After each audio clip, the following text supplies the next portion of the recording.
So today I wanted to talk about learning and how our state can impact our ability to learn. And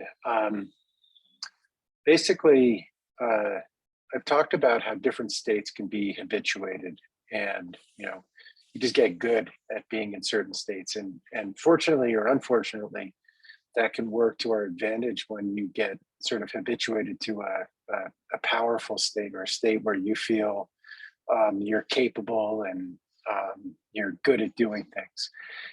Unfortunately, we can also start to habituate states where we're not at our best, where we don't have access to our resources and to insight and to feeling capable. So the way this can play out with learning sometimes is if we encounter a challenge when learning something, perhaps we try out something that's more complex than we've built up to yet.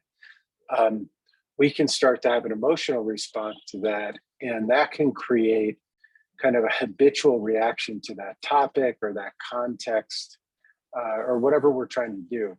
There's an idea in learning that the idea is that learning is state dependent. That when we're in a capable state, very often we'll feel capable and we'll be able to learn, we'll be able to do things. And when we're in a state where we don't feel that sharp, we won't be able to learn well or respond well. And unfortunately, sometimes people will kind of develop an unconscious reaction to a topic. It could be math, it could be writing, whatever it is. And you start to believe at a certain level, even at an identity level, that you're not good at that, or you're not capable of that thing.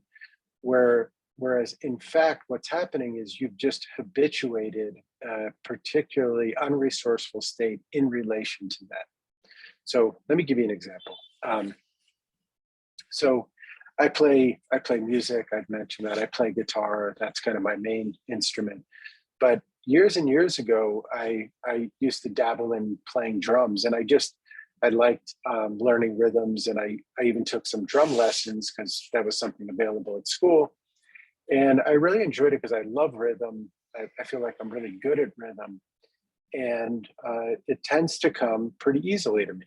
And so I love trying out new things. It's a lot of fun for me.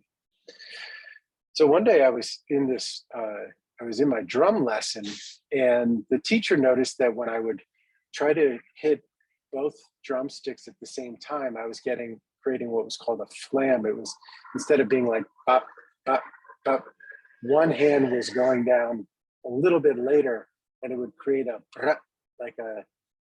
what's called a flam. Not a unison, but a slight staggering of the two things. Now, I noticed what he was saying, and I realized, wow, he's correct. There is a little bit of a flam there. And one thing that's interesting to think about is he was much more tuned into this than I was. Before he mentioned it, I was like, yeah, it's pretty good. Like, I'm basically hitting them at the same time. Once he pointed it out, I was like, oh my God, I'm not doing it right. And I started feeling very concerned. And the more I would try, he was sort of pointing out that it wasn't working. And I started getting more and more nervous about it. And before you know it, I wasn't enjoying my drum lessons anymore. I kind of asked him, what can I do to clean this up? And he didn't really have any suggestions about how to work on it.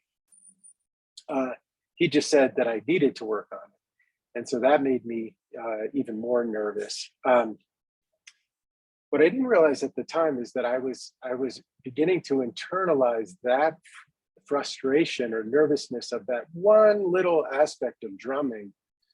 I was generalizing it to the whole activity, and before you know it, I wasn't enjoying my lessons, and I didn't really pursue it much after that. What I realize now is, what would have been really good at the time is to even put that to the side for a moment and focus on the areas where I was good, because I had a lot of strengths in that. And if I focused on the things where I was capable or more capable, things that were right on the edge of where I was at, my state would have been better. I would have felt more engaged, and I would have made progress. And I'm quite certain that eventually I would have licked that one challenge. So for me, the takeaway is, notice when you're getting overly frustrated or feeling like you can't handle something, and take a pause and find the areas there where you are good, and build up again to the bigger challenge. The other thing you can do is find an activity or something where you do feel great, and take a moment to get into that state, and then use that state to approach the new domain or new challenge that you're trying to take on, so that eventually it becomes sort of a virtuous cycle where you feel good, you feel empowered, you take on a challenge, and then when you get that, you feel even more capable, and that can build a great habit for learning and for getting things done.